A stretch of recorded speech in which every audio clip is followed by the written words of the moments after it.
सपना देखा कि बड़े होकर डॉक्टर बनना है, पर मेडिकल एग्जाम क्लियर नहीं हो पाया। पापा ने कहा बेटी टीचर बन जाओ, लेकिन मेडिकल से ऐसा लगाव था कि कोई और फील्ड पसंद नहीं आई।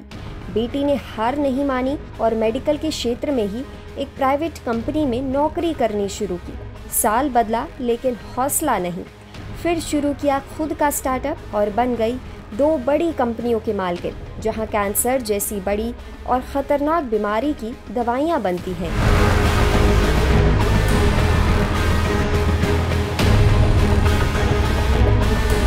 आज की कहानी जबलपुर की महिला बिजनेस वूमन नीति भारद्वाज की है।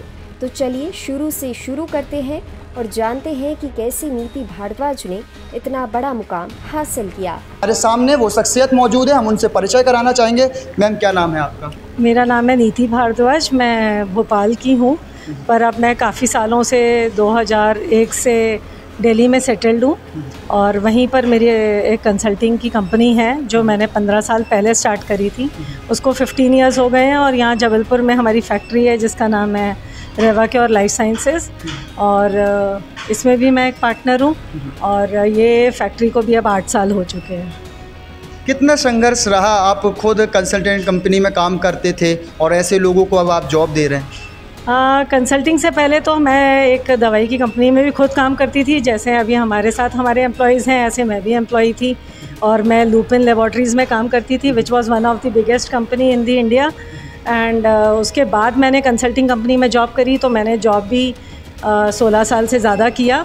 उसके बाद मैंने अपनी कंसल्टिंग कंपनी चालू करी। तो पूरी राह में तो कठिनाइयाँ ही कठिनाइयाँ हैं। जो भी है स्ट्रगल करता है और मेहनत करता है और अच्छे इंटेंशन से काम करता है, तो भगवान की दुआ से वो सपोर्ट, तो भगवान का अगर आप पे हाथ है तो वो सब अच्छा ही होने वाला है और बाकी लोग आपकी राह में जुड़ते जाते हैं।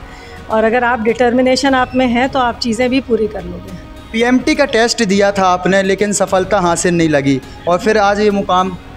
तो इसीलिए कहते हैं कि भगवान जो चाहते हैं उसको आप पलटने की कोशिश करते हो। जब आपका एक फेलियर होता है तो आपको लगता है कि शायद आप कुछ नहीं कर पाओगे, लेकिन आपके लिए शायद बेहतर राह भगवान चुन के रखता है जिसको वो पूरा करता है। तो अब तो यही लगता है कि जो पहले जब नहीं हुआ तो वो शायद अच्छे के लिए नहीं हुआ था। जब आपने शुरुआत की थी तो कितने सैलरी मिलती थी? हालांकि ये व्यक्तिगत प्रश्न है और आज खुद आप कई लोगों को रोज़गार दे रहे हैं। हाँ, तो वही शायद मैं हमारे एम्प्लॉयज़ को भी बताना चाहूँगी कि जब मैंने चालू किया था तो मेरे को 3500 तनख्वाह मिलती थी और वो मैंने 1994 से काम कर रही हूँ। मेरे को 30 साल का एक्सपीरियंस हो गया है और आपको कहीं ना कहीं अपना काम चालू करने की कोशिश करना चाहिए। जब आप कुछ चालू करते हो तो फिर धीरे धीरे ही ग्रोथ होती है। आज के बच्चों को लगता होगा कि सबको शायद बहुत जादू है और एकदम से पैसा आ जाएगा। एकदम से पैसा किसी को भी नहीं मिलता है। तो ग्रेजुअली आप एफर्ट करते रहते हो, कभी जल्दी कभी देर से, लेकिन मिलता ज़रूर है। तो सफलता तो मिलती है। क्योंकि स्टार्टअप जो बोला जाता है एक प्रकार का रिस्क रहता है, तो कहीं ना कहीं ये रिस्क आपको भी लगा होगा मन में, शायद फेल हो गए हों। ऑब्वियसली बहुत बड़ा रिस्क है। आप अपने मेहनत की पूरी कमाई लगा देते हो कहीं पर, जो आपने भी एक मेरा कोई फैमिली बैकग्राउंड बिज़नेस का नहीं था। मेरे फादर BHEL में जॉब करते थे और मेरी मदर होम मेकर थी। हमारी फैमिली में कभी किसी ने बिज़नेस नहीं करा। I am the first one to come in to business in 2009 and being a lady सबका बहुत रेजिस्टेंस था कि मेरे को बिज़नेस में नहीं आके अच्छी खासी जॉब कर रही थी वही करते रहना चाहिए था। लेकिन ठीक है, रिस्क है तो गेन है। स्टार्टअप लोग कई तरह के करते हैं, लेकिन आपके दिमाग में कैंसर का ही क्यों विचार आया? कैसे, मतलब कुछ ऐसी घटना घटित हुई थी जिसमें मन में लगा कि नहीं, हमें कैंसर के लिए वर्क करना है? कैंसर की दवाई बनाने का ख्याल, वैसे तो दवाई बनाने का ख्याल आया क्योंकि हम उस फील्ड के थे, लेकिन कैंसर की दवाई बनाने का ख्याल इसलिए आया क्योंकि कैंसर की दवाई बनाने वाली बहुत सारी कंपनी नहीं है। आज भी आप मध्य प्रदेश में देखोगे तो एक यूरोपियन अप्रूव्ड प्लांट सिर्फ हमारा ही है। पुराने ज़माने में एक आध कोई फैक्ट्री थी पर उनका बहुत अच्छा स्टैंडर्ड नहीं है, तो वो लोग एक्सपोर्ट तो कर ही नहीं सकते हैं।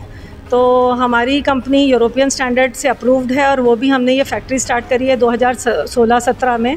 मतलब 16 में प्रोजेक्ट था, 17 में प्रोडक्शन चालू हुआ और 19 में हमको यूरोपियन अप्रूवल मिल गया। तो European approved injection facility cancer में तो ये अपनी पहली ही है मध्य प्रदेश में और आज भी। और ओवरऑल भी बहुत बड़ी बड़ी कंपनीज़ हैं जिनकी फैक्ट्रीज़ हैं, लेकिन फिर उनके प्रोडक्ट प्राइसिंग हाई होती है। तो हमारा मोटिव यही था कि हम कैंसर मेडिसिन बनाएं एट दी अफोर्डेबल प्राइसेस तो यही एक मोटिव था कि शायद इसके थ्रू कुछ लोगों की मदद कर पाएँ। कोई से ऐसा इंसिडेंट हुआ हो जिन्होंने प्रेरित किया हो कि नहीं हमें कैंसर के लिए वर्क करना है?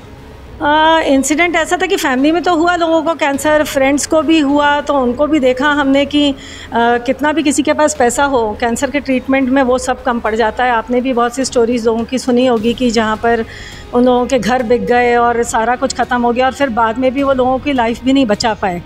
तो ये लगता था कि ये फील्ड में एक्चुअल मदद की लोगों को ज़रूरत है, तो इसीलिए हम लोग ने कैंसर मेडिसिन बनाने का। हर एक सक्सेसफुल जो व्यक्ति होता है उसके पीछे किसी न किसी का हाथ होता है जो कहीं ना कहीं लोगों को संबल देता है। तो कभी आपको लगा कि ऐसा कि कोई मेरे पीछे बैक सपोर्ट रहा है ऐसा? पहला एक तो ग्रेस मैं भगवान का मानती हूँ, जो मुझे लगता है कि उनका हाथ आपके ऊपर हो तो कोई रोक नहीं सकता, कोई आपको हरा नहीं सकता और ना ही कोई जिता सकता है। दूसरी बात है कि अगर आप डिटर्मिनेशन, ऑनेस्टी से अपना काम करते हो तो राह में बहुत सारे लोग होते हैं जो मिलते हैं। तो पहला मोटिवेशन तो मेरे फादर थे, जो जिनने मुझे, जब मैं काम करना चालू करा तो बीच में ऐसी मुश्किलें आई जब बच्चा छोटा था और नहीं कर पाते थे, सुबह से लेकर रात तक आपको निकलना है काम पे और बहुत सारी चीज़ें नहीं हो पाती थी।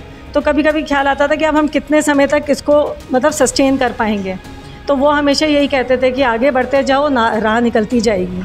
तो वो मैंने देखा और अब मैं वही चीज़ बहुत लोगों को बताती हूँ कि आगे बढ़ते रहो, राह निकलेगी। और दूसरी बात ये था कि जब मेरा बेटा बड़ा होना हुआ तो मुझे उसके लिए सबसे ज़्यादा एक लगता है मेंशन करने का कि उसका बहुत सपोर्ट इसलिए रहा कि जिनकी मदर्स जॉब नहीं करती हैं तो वो घर में रहती हैं, बच्चे स्कूल से आते हैं तो वो उनको घर में हर छोटी छोटी चीज़ों का केयर करती हैं, जो हम उस टाइम पे एब्सेंट होते थे। तो उसका सपोर्ट मुझे बहुत ही ज़्यादा लगा कि वो चाहे तो मेरे एब्सेंस में पढ़ता नहीं पढ़ता, लेकिन उसका सहयोग बहुत अच्छा है। और ये भी अच्छा हुआ कि मैंने भी अपने प्रोफेशन में success pi. At the same time उसने भी IIT से BTech करा, उसके बाद वो XLRI से MBA कर रहा है। आज उसको टॉप की मल्टीनेशनल कंसल्टिंग में जॉब है।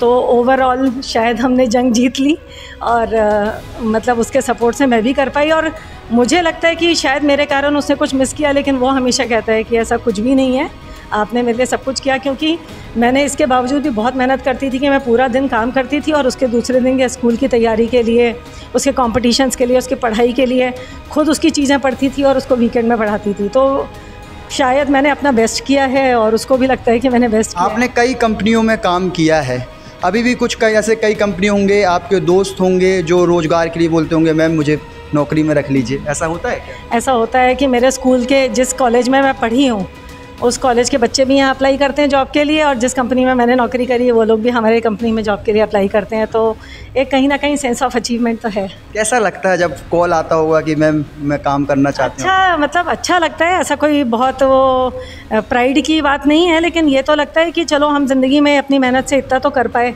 कि लोग हमको जॉब के लिए अप्रोच करते हैं। जैसे मेरे प्रोफेसर्स आज भी वही लोग हैं जो मेरे टाइम पे भी थे और आज वो मुझे कॉल करते हैं कि हमारे कॉलेज वालों को इंटर्नशिप देने के लिए, उनको जॉब देने के लिए। और लुपिन में कभी मैं जॉब के लिए खुद लगता था कि मेरे को कैसे उस कंपनी में जॉब मिलेगी, आज उसके लोग मेरे पास आते हैं जॉब के लिए। अच्छा लगता है। एक सबसे महत्वपूर्ण प्रश्न ये, आज के समय में सब व्यक्ति सरकारी नौकरी के पीछे स्टूडेंट भाग रहे हैं और ऐसे में स्टार्टअप, क्या मैसेज देना चाहेंगे ऐसे यूथ को? मुझे तो बिल्कुल भी कोई सरकारी नौकरी का एक पैसे का भी क्रेज़ नहीं था शुरू से, बल्कि मेरे को तो कोई देता तो मैं करना नहीं चाहती थी। क्योंकि मुझे तो लगता है कि जितने प्राइवेट कंपनीज़ में प्रॉस्पेक्ट्स हैं ग्रोथ के, वो सरकारी में तो नहीं है। तो अगर किसी को ये लगता है कि उसको बहुत आराम की नौकरी करनी है तो उसको सरकारी नौकरी कर ले तो शायद उसको अच्छा है। लेकिन अगर आप ओवरऑल सैलरी ग्रोथ देखोगे तो प्राइवेट में मेहनत भी बहुत है लेकिन ग्रोथ भी ट्रेमेंडस है। मतलब उसके पे फिर कोई बाउंड्री ही नहीं है कि आप कितना ग्रो कर सकते हो। पहले आप जब हम छोटे थे, आप लोग हमसे और जूनियर्स हो, जब हम छोटे थे हम देखते थे लोगों को कि सरकारी में जब लोग बिल्कुल रिटायरमेंट की एज में आते थे तो लोग अचीव करते थे। आज की डेट में अगर आप बहुत अच्छा पढ़ने वाले और अच्छी कंपनी में काम करते हो तो अभी हमारे ही स्टाफ में कितने लोग कार से आते हैं। पहले के ज़माने में बंदा रिटायर होता था तो गाड़ी खरीद पाता था सरकारी वाला। और प्राइवेट में कोई बाउंड्रीज़ नहीं। अगर आप बहुत मेहनत करो तो मुझे लगता है सरकारी कंपनी बहुत से अच्छी प्राइवेट कंपनीज़ हैं। आपके जीवन का कोई ऐसा किस्सा जब लग रहा हो नहीं छोड़ देते हैं, अब नहीं हो पाएगा? हाँ, यह ऐसा हुआ जैसे इस फैक्ट्री में हुआ कि हमने जब शुरू करा तो जैसे मैंने बताया कि इसमें बहुत कैपिटल इन्वेस्टमेंट है इस फैक्ट्री में। और फार्मा में क्या है, ग्रोथ थोड़ी स्लो होती है, फैक्ट्री की स्पेशली बता रही हूँ, नॉट फॉर द एम्प्लॉयज़। तो इसमें क्या होता है, रजिस्ट्रेशन में बहुत टाइम जाता है। आप कोई प्रोडक्ट डेवलप करते हो, फिर उसके बाद उसकी स्टेबिलिटी करते हो, बहुत सारी चीज़ें हैं जो उसके स्टडी में जाती हैं, तो समय जाता है। उसके बाद अगर एक कंट्री में रजिस्टर होता है 1.5-2 साल उसमें लगते हैं, उसके बाद जाके कहीं एक्सपोर्ट चालू होता है, तो वो सब होने में बहुत समय जाता है। उतना समय आपका कुछ प्रोडक्ट कमर्शियलाइज़ नहीं हो पाता और आपको पैसे लगाते रहना पड़ता है। और जब हम लोग वो स्टेज में थे तभी कोविड आ गया, तो कोविड के टाइम पे आपको पता है कैंसर ट्रीटमेंट नहीं हो रहे थे, तो हमारा भी बिज़नेस स्लो था। पर क्योंकि हमने यहाँ पर फैक्ट्री डाली और हमने बहुत लोकल लोगों को रोज़गार दिया, तो हमें वो सपोर्ट उनसे भी मिला, क्योंकि वो कोविड के टाइम पर भी फैक्ट्री आ रहे थे जहाँ पर कुछ फैक्ट्रीज़ में लोगों का आना ही नहीं हो रहा था, तो वो सब सपोर्ट मिला। लेकिन फिर भी कमर्शियल तो नहीं हो रहा था, तो पैसे वाली बात पैसे से ही होती है। तो उस टाइम पे थोड़ा सा लगा कि क्या हमने गलत समय पे कर लिया चालू, कि क्यों इतना परेशानियाँ आ रही हैं। बट ठीक है, शायद सक्सेस की स्टोरी वही होती है कि आप लगे रहोगे डिटर्मिनेशन के साथ, तो सक्सेस भी एक ना एक दिन मिल जाएगी। तो everything is going on good and we hope we are in the right direction. कई लोग स्टार्टअप करते हैं, उनको क्या मैसेज देना चाहेंगे कि कैसा ऐसा क्या करें कि बिल्डअप हो जाएं? स्टार्टअप करने के लिए देखिए, पहले बात तो बहुत करेज चाहिए, आपको रिस्क टेकिंग कैपेसिटी होनी चाहिए। आप ये नहीं सोच सकते स्टार्टअप में कि मैंने आज पैसा लगाया और कल से उसका रिटर्न आएगा, ये तो आप बिल्कुल भी किसी को भूल जाना चाहिए। बल्कि वर्स्ट मान के चलना चाहिए कि 1 साल तो उसको कोई काम मिलने ही नहीं वाला है, मतलब पैसा नहीं मिलने वाला है।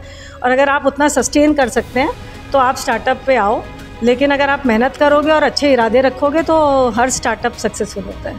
अब रीवा की और लाइफ साइंसेज के जरिए नीति भारद्वाज ने 200 से ज्यादा लोगों को रोजगार दिया। कैंसर जैसी बड़ी बीमारी की दवाइयों के जरिए कई मरीजों को नई जिंदगी मिली। नीति भारद्वाज की कहानी से आप ऐसा समझ सकते हैं कि जरूरी नहीं कि जैसा आप सोचते हैं वो आपके लिए परफेक्ट हो सकता है कई बार आपके मन का ना हो, लेकिन जो आपके साथ होगा वो आपके बेहतरी के लिए होगा।